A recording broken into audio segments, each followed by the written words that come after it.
Welcome back to Real Classic Film Reviews. I'm the part of the channel where we take a bit of a look, a bit of a deep dive into a physical media release. As you can see, and as you'll know by clicking on the video, we're going to be unboxing and having a look at the finally released Beatles Get Back Sessions Blu-Ray Collectors Set, which we've got here. This thing, I pre-ordered this last year. I think it was a December release or a New Year's Eve or January release or something like that. It got put back because of the fact that they had audio issues on the discs.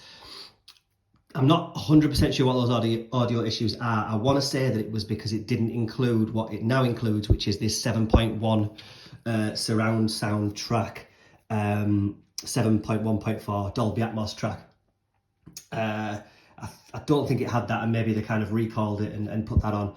I'm not too sure. It wouldn't have bothered me massively anyway because I don't have an Atmos set up. I'm going to be playing this in 5.1 or even perhaps in the living room on my soundbar, so it's not going to be a massive issue for me.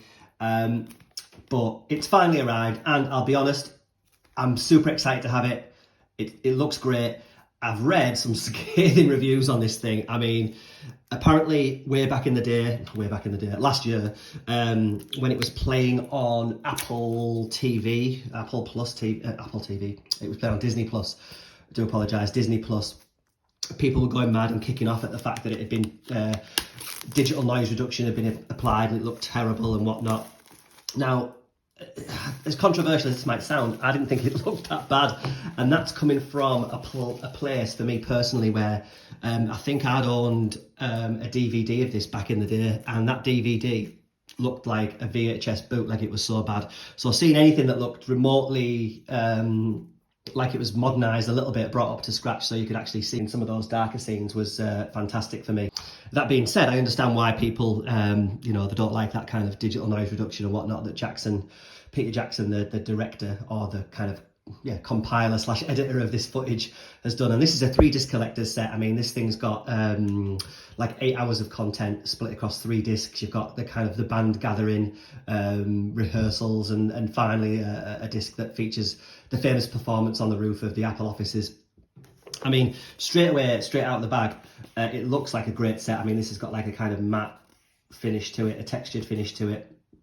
You've got this outer card, kind of a J card, I suppose, that looks a little bit flimsy, but I'm going to try and remove it. There we go. Let's have a look. Here we go. So we've got the glue left on there. I'll wipe off in a minute. We've got the Beatles Get Back, and then the cover picture of the band, and then obviously the famous kind of covers of them as youths and of slightly elder gentlemen on there. I'll just try and take that off. But yeah, all in all, the set looks great, feels great in hand. So if we kind of slide it out of its rigid case, really rigid case there, let's have a quick peek at the tech specs on the back. So we've got the 3-disc set includes the band gathering, rehearsals continuing, and the performance on the roof. Now, I don't think, in fact, I'm pretty sure just from looking at this, we have any special features whatsoever, which is fine in a way. I mean, the whole thing is a special feature in it, essentially, but it would have been fantastic due to the amount of work that's gone into this set by Jackson and his team to see some of that process. Whether that's anything to do with the noise reduction that they've done on the set and keeping that stum, I don't know. But let's have a little look inside this thing. So inside we have this kind of digibook looking packaging. Again, fantastic artwork all the way through there.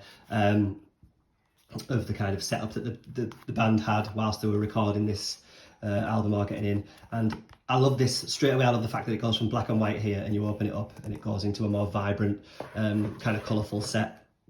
Right, so we've got, is it all one thing? Let me have a look. So we've got postcards here, 4 collectible postcards, which I believe are going to be the only extra that you're going to receive here. Like I said, I'm disappointed in the fact that so much work went into this. Apparently, restoring all this footage, yet we don't really get to see any of it on this set. That's a missed opportunity for sure, without a doubt. And then inside we've got, so it sits like this. It's like a book style packaging, which a lot of people aren't going to like, because I know people hate on the fact that you've got to remove these discs out of the packaging, out of the sleeve, and there's always issues of them being scratched and whatnot. That looks fine, but maybe in time, if you're taking this thing inside, in and out, it's going to be that's going to be the case. But fantastic artwork all the way through, nevertheless.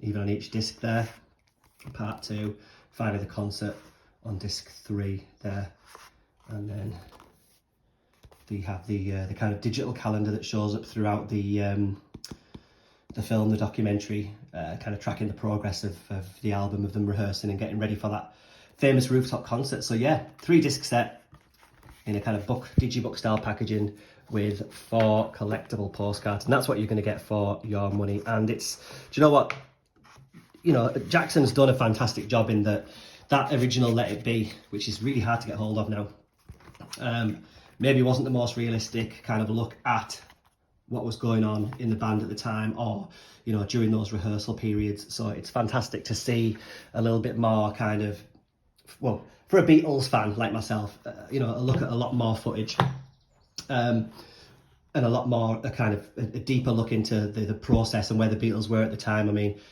some of the audio and things that they've cleaned up, they've obviously done a fantastic job, regardless of what you might think of the picture quality on this. But guys, you know, what do you think? Obviously, it kind of concludes with that live performance, that unforgettable rooftop concert on top of Savile Row. Was it on top of Savile Row? I think it was. But yeah, in I think was it 1969. So for that alone, it's fantastic. And if you're a Beatles fan, it's essential. But it's a bit of a missed opportunity in terms of maybe the packaging for some, possibly the video quality for others, but certainly the lack of extras is a little bit disappointing for myself. But on that note, guys, massively appreciate you watching the video. Let me know if you're picking up this set, or what you think of the video quality, of the audio quality and whatnot, or the set itself, you know, if you've got it. But in the meantime, guys, take care, stay safe, bye bye.